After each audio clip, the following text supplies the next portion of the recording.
Dhanashree Patil from Standard 4th Orange. Today I am representing my model of wheel and axle. Here you can see. So let's start. A wheel and axle is a arrangement of two circular objects of a different size.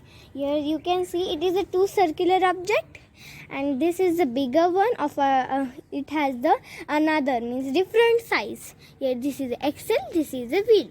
The big circular object known as wheel rotates around the axle. The middle one, the smaller one, is called axle. It is made up of wheel and rope. It is used to lift things easily. You can see here it is lifting the water easily. Villagers use well as wheel and axle to draw water from the wells.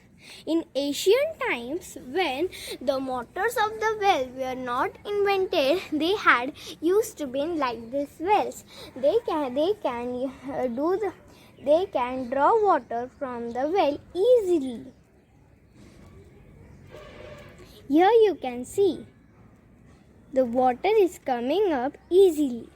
So I hope do you like this video. Please do like, share and subscribe. Thanks for watching.